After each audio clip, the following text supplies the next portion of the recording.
আজকে আপনারা শুনবেন ভৌতিক রাত, একটি গল্প, ভূতের গল্প। এটি লিখেছেন মানব মান্না। এই গল্পটি ভয়ের দেশ খণ্ড 2 থেকে নেওয়া হয়েছে। গল্পটা শুরু করছি, আপনারা শুনবেন গল্পটা। ঘুমটা ভাঙতেই ঠান্ডা ঠান্ডা স্যাঁতস্যাঁতে অনুভূতি হলো। কাদামাটি নরম মাটি পড়ে আছে, ভাঙাচোরা বদ্ধ একটা ঘর। মনেই পড়ছে না কখন কিভাবে এলাম এখানে। শরীরের প্রত্যেকটা অংশ ব্যথায় টনটন করছে, নড়তে পারছি না। কোনো রকমে মাথা উঁচিয়ে পেছনের দিকে তাকাতেই শিউরে উঠলাম। লোমগুলো খাড়া হতে লাগলো, হৃদস্পন্দন ক্রমাগত বেড়ে গেল। সাদা হাড়যুক্ত কঙ্কালগুলো ঝুলছে, আর একটু দূরে কিছু কঙ্কালে হাত পা ছড়িয়ে পড়ে আছে মাটিতে। আরো কিছু দূরে কঙ্কালগুলো নাচছে, থেকে থেকে বিদ্রূপের হাসি হাসছে। পুরো ঘরটা একটা হল রুমের মতো চলে গেছে, অনেকটা লম্বা হয়ে। গাঢ় অন্ধকার, আবছা আবছা চাঁদের আলো আসছে ঘরটার ভাঙাচোরা অংশ দিয়ে। পর মুহূর্তে হ্যালির কথা মনে পড়ল। হ্যালি আমার পোষা কুকুরের নাম। একটু পাশ ফেরার চেষ্টা করলাম, তখনই বুঝতে পারলাম শরীরের আর জোর নেই একটুও। স্পষ্ট মনে আছে পরনে একটা জ্যাকেট ছিল, সেটার পরিবর্তে এখন একটা হাত কাটা গেঞ্জি। প্রচণ্ড ঠান্ডা মাটি। কোনো রকমে পাশ ফিরে দেখলাম হ্যালিও পড়ে আছে মাটিতে। সেও যেন আধমরা হয়ে গেছে, তবুও সতর্ক। চারিপাশ দেখছে, কিছু একটা ভাবছে। হয়তো পালাবার পথ খুঁজছে, নতুবা কিছু একটা বদলা নিতে চাইছে। কিন্তু কিসের? তৎক্ষণাৎ সামনের দিকে চোখ পড়ল আমার। হৃৎপিণ্ডটা যেন আরো বেড়ে গেল। কি চলছে সামনে? ভয়ানক দৃশ্য। কঙ্কালটা কিছু একটা প্রাণীকে ছিঁড়ে ছিঁড়ে খাচ্ছে, কিন্তু কি? হ্যালি একটু আমার কাছে সরে এলো। আমার শরীরে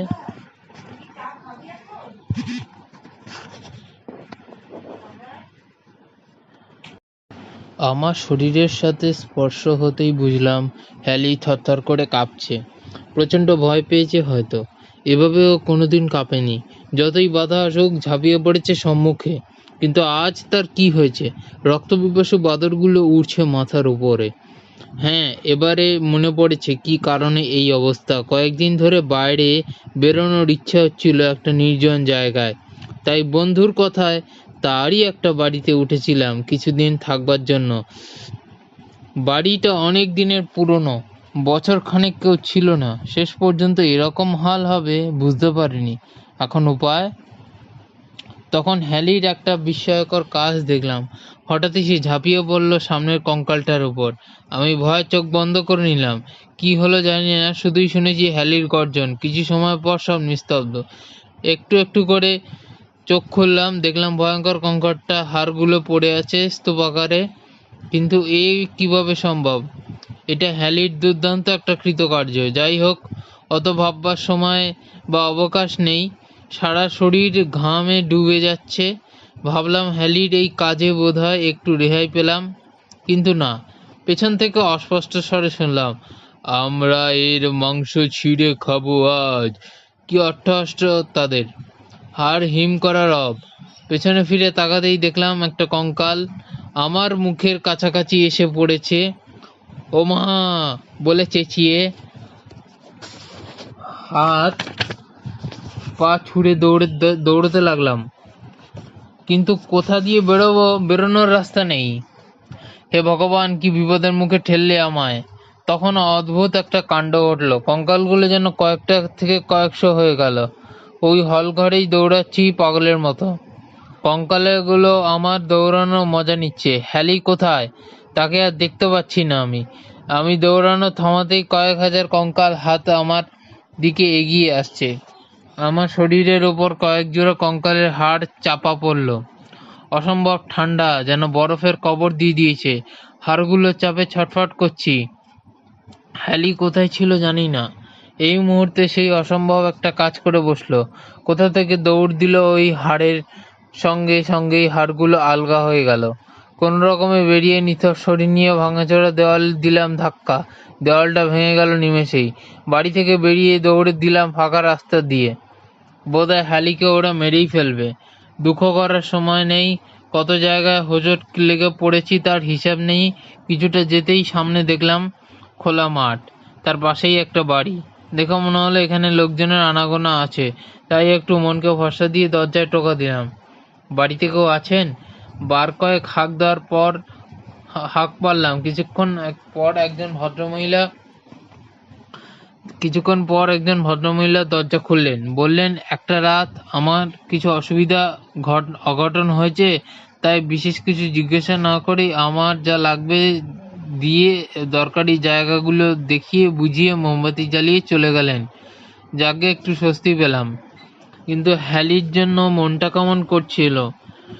সে ছিল আমার পরম বন্ধু, বিপদের সাথী। তার জন্য কিছু না করে নিজে পালিয়ে আসার জন্য নিজেকে কেমন দোষী মনে হচ্ছে। রাত্রিটা ভালোই কাটলো, কোনো অসুবিধা হয় নাই। ভাবলাম এখন কিছুদিন থেকে যাই আর লেখালেখির কাজগুলো সেরে নিই, কিন্তু এই সিদ্ধান্তই আমার কাল হয়ে দাঁড়াবে বুঝতে পারিনি। মূল ঘটনাতে আসা যাক। পরদিন সকালে ঘুম থেকে উঠতেই বাড়ির সেই ভদ্রমহিলা এক কাপ চা ও রুটি দিয়ে গেলেন। সকালে টিফিন সেরে একটু পায়চারি করে ভাবলাম ওই ভদ্রমহিলার সাথে একটু পরিচয় করে নিই। কাল রাতে ঠিক করে কথা বলা হয়নি। এই ভদ্রমহিলার কাছে স্বাভাবিকভাবেই কথাবার্তা হলো। তিনি একাই বাড়িতে আছেন বহু বছর। বললেন, আপনার যতদিন ইচ্ছে ততদিন থাকুন, কোনো অসুবিধা নেই। তার সাথে কথা বলে আমি যে রুমটাতে এসে উঠেছিলাম সেই রুমের উদ্দেশ্যে চললাম। আমার একটু লেখালেখির অভ্যাস, অবশ্যই সে কারণে নির্জন জায়গায় আসা।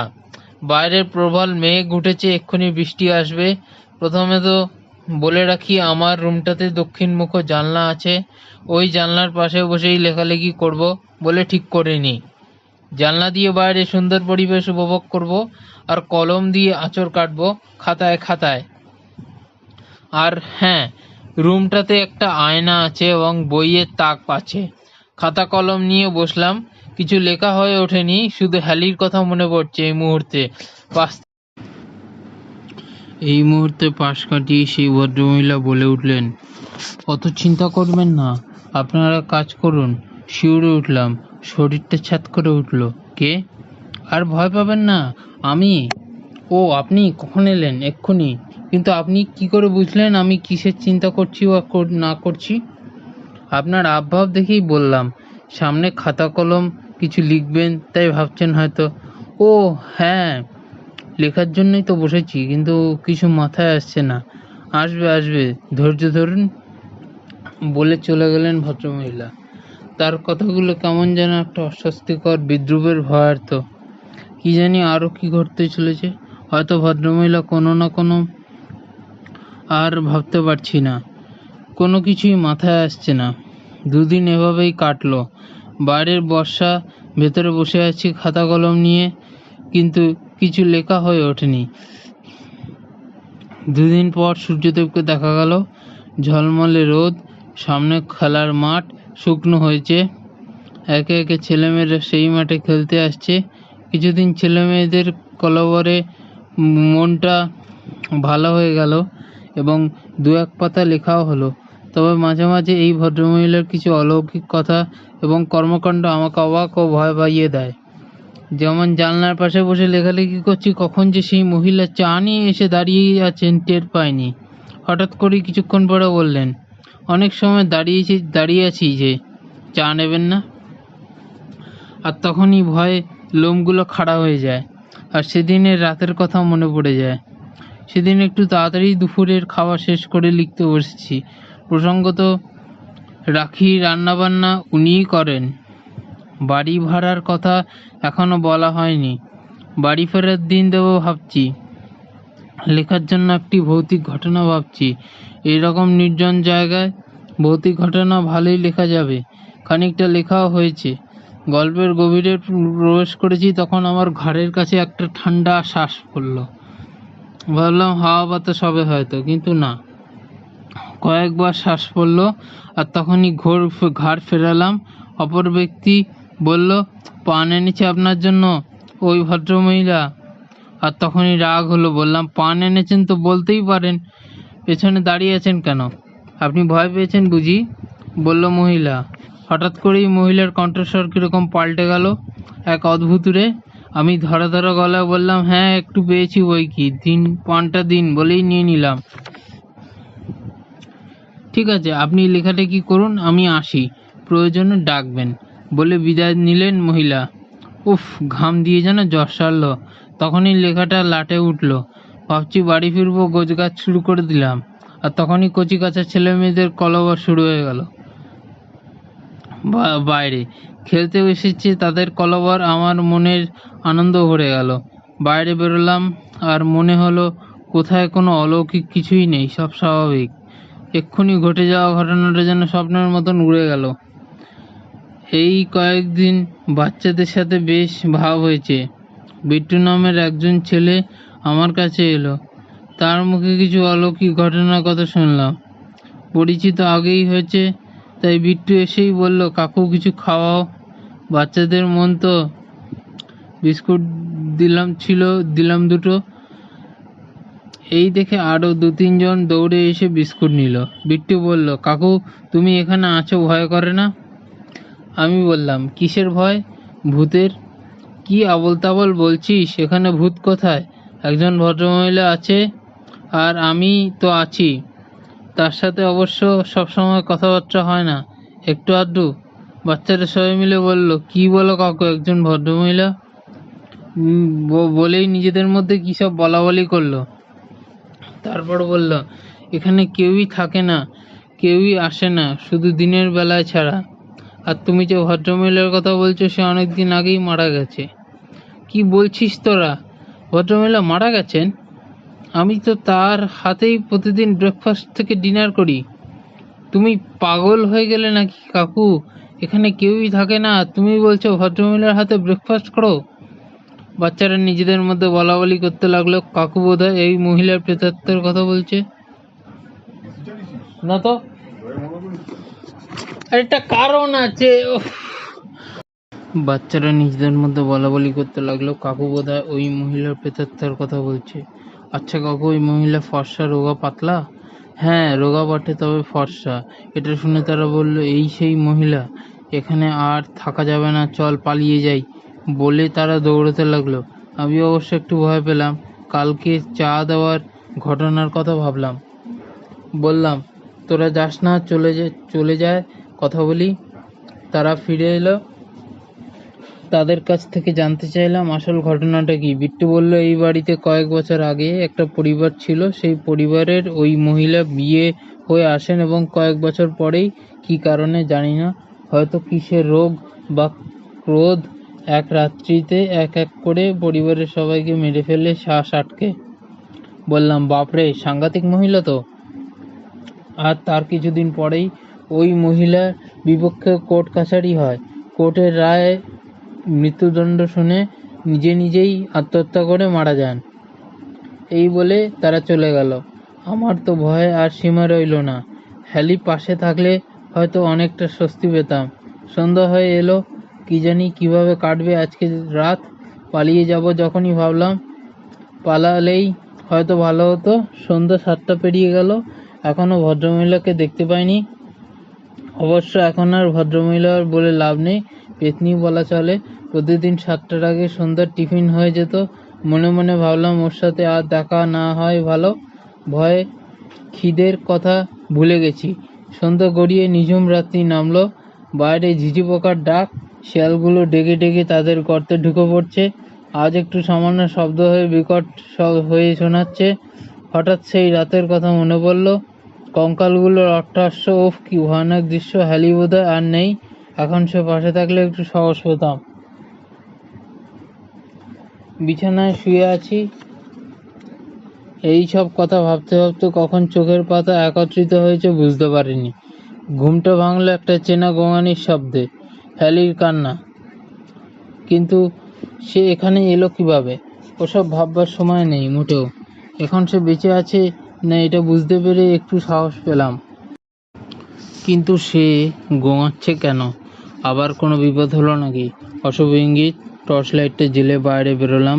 এদিকে ওদিকে টর্চের আলো ফেললাম, কোথাও কোনো কিছু নেই। বার কয়েক ডাক দিলাম, হ্যালি হ্যালি, কোথাও কোনো আওয়াজ নেই, শুধুই প্রতিধ্বনি শোনা যাচ্ছে আমার কথার। আমি কি ভুল শুনেছি? আর একটু বাইরে বের হলাম, অদ্ভুত দৃশ্য, আমার কথার আর একটু বাইরে বেরোলাম। অদ্ভুত দৃশ্য, সেই রক্তপিপাসু বাদরগুলো উঠছে মাথার ওপরে। ওই তো দুটো চোখ জল করছে। আমার হ্যালি টর্চের আলো ফেললাম তার গায়ে, কিন্তু তার কোনো শরীরের অংশ দেখা গেল না।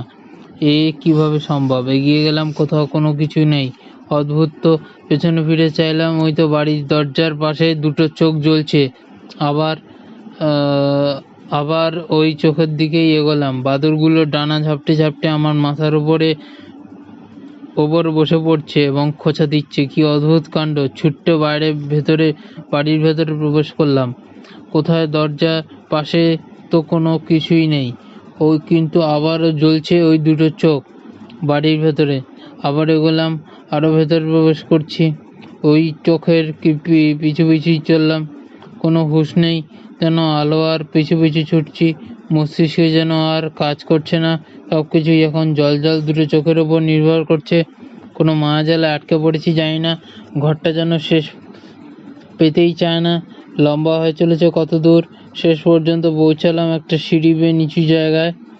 চারিদিকে ছড়িয়ে ছিটিয়ে আছে শুধুই হাড় আর মাথার খুলি, এবং সেই মহিলা বসে আছে এক কোণে। এবার বুঝতে পারলাম এই মহিলা ওই পরিবারের সবাইকে এখানেই এনে মেরে ফেলেছে, তাই এত হাড় আর মাথার খুলি পড়ে আছে। আমাকে দেখে মহিলার কি অট্টহাস্য! বলছে, তুই এসেছিস, আয়, অনেকদিন তাজা রক্ত খাওয়া হয়নি, আজ তোর রক্ত চুষে খাবো। ভয় পেয়ে যেই পথে এসেছিলাম সেই পথেই দৌড়াতে লাগলাম প্রাণপণে। ঘর যেন শেষই হয় না। কোথায় যে এসেছি। বাদুড়গুলো খাবলাচ্ছে মাথা টনটন করছে, আর ছুটতে পারছি না। হোঁচট লেগেই পড়েছি কতবার, তবু দৌড়াচ্ছি প্রাণপণে। বোধহয় বাইরে ভোরের আলো ফুটবে এবার। কোনো রকমে দৌড়ে বাইরে বেরোলাম। দৌড়াতে কোথাও অজ্ঞান হয়ে পড়েছি জানি না। জ্ঞান ফিরল ডাক্তারখানায়। 2 দিন ধরে চিকিৎসা করে বাড়ি ফিরলাম ট্রেন ধরে। আরও পেছনে ফিরে তাকাইনি সেই বাড়ির দিকে।